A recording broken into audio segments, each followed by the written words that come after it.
পৃথিবী থেকে বেশ কিছুটা দূরে মেঘে ঢাকা এক প্রাসাদে অনেক পরী একসাথে বাস করে। এই পরীদের প্রত্যেকের কাছে রয়েছে একটা করে স্মার্টফোন। আর সেই ফোন দিয়ে প্রতিদিন নিজেদের সুন্দর সুন্দর ছবি তোলে। এই প্রাসাদে এক রানী পরীও থাকতেন, যিনি এই ব্যাপারটাকে লক্ষ্য করেছেন। তাই তিনি সকল পরীদের তার সভাতে ডেকে পাঠান। আমি তোমাদের লক্ষ্য করেছি, তোমরা প্রত্যেকে ছবি তুলতে ভীষণ ভালোবাসো। ছোট পরী বলে, হ্যাঁ রানী, আমরা ছবি তুলতে খুব ভালোবাসি, আর আমরা একে অপরের সাথে সেই ছবি শেয়ারও করি। হ্যাঁ, আমাদের খুব ভালো লাগে। আমিও খুব খুশি। তোমরা যেটা নিয়ে খুশি থাকবে, আমিও তোমাদের জন্য খুশি হব। আমরা আপনার মতো এত সুন্দর রানী পেয়েও খুব খুশি। আপনাকে ধন্যবাদ, আমরা খুব খুশি। হ্যাঁ, আমরা সত্যিই ভাগ্যবতী। আপনার মতো রানী যেন সকলে পায়। অন্যান্য পরীদের মুখ থেকে নিজের প্রশংসা শুনে রানী পরী ভীষণ খুশি হয়। তখন রানী পরী সকলকে একটা প্রস্তাব দেওয়ার কথা ভাবে। আমি আজ তোমাদের একটা প্রস্তাব দিতে সকলকে ডেকেছি। প্রস্তাব? কি প্রস্তাব রানী পরী? তোমাদের যে ট্যালেন্ট রয়েছে সেটা দেখানোর সুযোগ পাবে তোমরা এখন। আমাদের আবার কি ট্যালেন্ট? সুন্দর সুন্দর ছবি তোলা, এটাও তো এক প্রকার ট্যালেন্ট। পৃথিবীতে তো মানুষেরা এই ফোনের সাহায্যেই কত কিছু করছে আজকাল। তারা তাদের সুন্দর সুন্দর ছবি তুলে ভিডিও করে সেগুলো ফেসবুক, ইনস্টাগ্রামে দিচ্ছে, আর তারা নানানভাবে বিশ্বে পরিচিত হচ্ছে। আপনিও কি চান রানী পরী আমরাও এসব কাজে অংশগ্রহণ করি? হ্যাঁ, আমিও চাই। কিন্তু আমরা কি করে পরিচিতি বাড়াবো রানী পরী? হ্যাঁ, কারণ আমাদের জগৎ তো এইটুকুর মধ্যেই সীমাবদ্ধ। চিন্তা করো না, তোমরা সকলেই তোমাদের পরিচিতি করার সুযোগ পাবে। কিন্তু কিভাবে করব রানী পরী? হ্যাঁ রানী পরী, আমিও জানতে চাই আমরা কিভাবে পরিচিতি পেতে পারি। তাহলে তো তোমাদেরকে আমার কথা মন দিয়ে শুনতে হবে। আমরা শুনবো রানী পরী, আপনি শুধু বলুন। হ্যাঁ হ্যাঁ, আমি তোমাদের বলবো। আমি ঠিক করেছি, আমি একটা প্রতিযোগিতার আয়োজন করব। কিসের প্রতিযোগিতা রানী পরী? আরে দাঁড়াও, আমাকে বলতে দাও। ক্ষমা করে দেবেন আমায় রানী পরী। আমি ভেবেছি আমাদের এই রাজ্যে আমি একটা সেলফি কুইন কম্পিটিশন করব, যেখানে সকল পরীরা এই প্রতিযোগিতায় অংশগ্রহণ করবে। আর এই প্রতিযোগিতায় যে হবে একেবারে প্রথম, সেই হবে এই রাজ্যের প্রথম সেলফি কুইন। কি সেলফি কুইন প্রতিযোগিতা? এই সেলফি কুইন প্রতিযোগিতায় তো আমিই জিতব। এই প্রস্তাবটা ভীষণ ভালো। আমি থাকতে ছোট পরী, তুমি জিতবে কিভাবে? তুমি তো এখনো ছোট আছো। তুমি কি পারবে বড়দের সাথে লড়তে?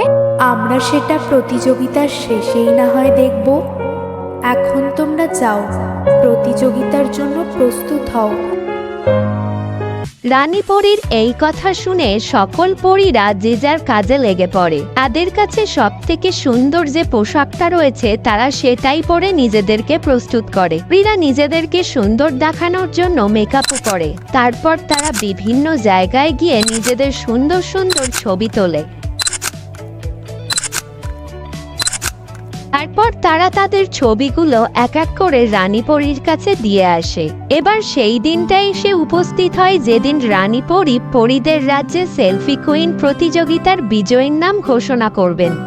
এই রাজ্যের উপস্থিত সকল পরীরা, তোমরা কি প্রস্তুত বিজয়ীর নাম জানার জন্য? হ্যাঁ রানী পরী।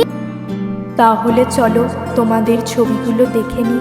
রানী পরী এই প্রতিযোগিতায় অন্যান্য পরীদের ছবি দেখার জন্য একটা বড় স্ক্রিন পৃথিবী থেকে তিনি আনিয়েছিলেন, যেখানে বড় স্ক্রিনের মধ্যে সকল পরীদের ছবি একের পর এক ভেসে ওঠে, আর সেগুলো যেন সবাই দেখতে পায়। সকল পরীরাই অনেক প্রচেষ্টা করে নিজেদের সুন্দর সুন্দর ছবি তুলেছে। প্রত্যেকেই তারা নিজেদের সবচেয়ে দামি জামাটা পরেছে, দামি দামি মেকআপ করেছে। এই ছবিগুলো দেখে তাদের নম্বরও দেওয়া হয়েছে। কিন্তু সবশেষে এমন একটা ছবি স্ক্রিনে ভেসে আসে যেটা দেখে সবাই অবাক হয়ে যায়। সকলের মনেই প্রশ্ন জাগে, এ আবার কেমন ছবি? এখন রানী পরী জিজ্ঞেস করেন, দাঁড়াও, রানী পরীও এই ছবি দেখে অবাক হয়ে যায়, কারণ অন্যান্য পরীরা সকলেই খুব সুন্দর জামা কাপড় পরেছে, খুব সুন্দর মেকআপ করেছে আর পরিষ্কার জায়গায় ছবি তুলেছে। শুধুমাত্র এই একটিমাত্র পরী যার পরনে ছিল সাধারণ পোশাক, মুখে ছিল না কোনো মেকআপ, আর যে জায়গায় দাঁড়িয়ে সে ছবি তুলেছিল সেই জায়গাও ছিল ভীষণ অপরিষ্কার। এই ছবি দেখা মাত্রই রানী পরী সেই পরীর খোঁজ করে। কে এই পরী? আমি জানতে চাই, এক্ষুনি আমার সামনে এসো। তুমি কি চিন্তা করে এই ধরনের ছবি তুলেছ? আমি জানতে চাই, তুমি কি জানতে না এটা একটা অনন্য ছবি তোলার প্রতিযোগিতা? এখানে সকলেই তো দেখছো কত সুন্দর ছবি তুলেছে। কিন্তু রানী পরী, আপনি কিভাবে বলছেন এই ছবিটা অসুন্দর? কারণ আমি কোনো সুন্দর জামা কাপড়, কোনো মেকআপ করিনি, তাই তো সুন্দর দেখানোর জন্য কোনো মেকআপের দরকারই পড়ে না। আমরা তো মেকআপ ছাড়াই অনেক সুন্দর। আমাদের মধ্যে যে সৌন্দর্যতা আছে সেটা প্রাকৃতিক নিয়মে। মেকআপ লাগিয়ে কেন এটা পরিবর্তন করব? আমার মনে হয় না কেউ বাইরের সৌন্দর্য আর পোশাক দিয়ে কেউ সুন্দর হতে পারে। কেউ যদি মন থেকে ভালো হয় তাহলে সে সব দিক থেকেই সুন্দর। তাই আমি কোনো মেকআপ ছাড়াই ছবি তুলেছি। গোলাপি পরীর এইসব কথা শুনে সেখানে উপস্থিত সকল পরীরা, এমনকি রানী পরীও পর্যন্ত অবাক হয়ে যায়।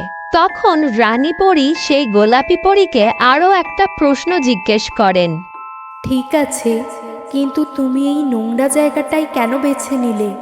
আমাদের রাজ্যে অনেক সুন্দর সুন্দর জায়গা রয়েছে আমি জানি, আর সকলে সেই সুন্দর জায়গায় বেছে নিয়েছে ছবি তোলার জন্য। কিন্তু আমার মনে হয়েছে এর মধ্যে দিয়ে আমি আরো একটা জিনিস তুলে ধরতে পারি। সকলে এই আবর্জনার কথা একেবারেই ভুলে গেছে। আমাদের এই রাজ্যকে সুন্দর রাখার দায়িত্ব আমাদেরই। আমরা যদি পৃথিবীবাসীর মতো আমাদের রাজ্যকেও নোংরা করে রাখি তাহলে পৃথিবীবাসী আর আমাদের মধ্যে কোনো তফাতই থাকবে না। আমি ভীষণ খুশি হয়েছি তোমার মতামত শুনে। আমাদের রাজ্যে এমন পরী থাকা মানে আমাদেরই গর্বের বিষয়। তুমি এই ছবি তুলে আমাদের রাজ্যের সকল পরীদের কাছে একটা দৃষ্টান্তমূলক বার্তা তুলে ধরেছ। এজন্য আমরা ভীষণ গর্বিত। তুমি সঠিক কথা বলেছ। আমাদের চারপাশ সুন্দর থাকলে আমরা এমনি থেকেই ভালো থাকবো। ভালো থাকার জন্য কোনো সুন্দর পোশাক বা মেকআপের দরকার হয় না। আমি আজ তোমার কথায় ভীষণ খুশি হয়েছি। তাই আজ আমি তোমায় এই রাজ্যের প্রথম সেলফি কুইন প্রতিযোগিতার বিজয়িনী হিসেবে নির্বাচিত করলাম। গোলাপি পরীর এই স্বচ্ছ চিন্তা ভাবনার কারণে আজ সে এই রাজ্যে প্রথম সেলফি কুইন হতে পেরেছে। এরপর থেকে এই রাজ্যের সকলে এই গোলাপি পরীকে সেলফি কুইন নামে ডাকতে শুরু করে। আর গোলাপি পরীর সেই কথা মতো এখন সকল পরীরা তাদের রাজ্যকে অনেক সুন্দর করে তুলেছে। তারা বুঝতে পেরেছে তাদের সরলতাই তাদের আসল সৌন্দর্যতা।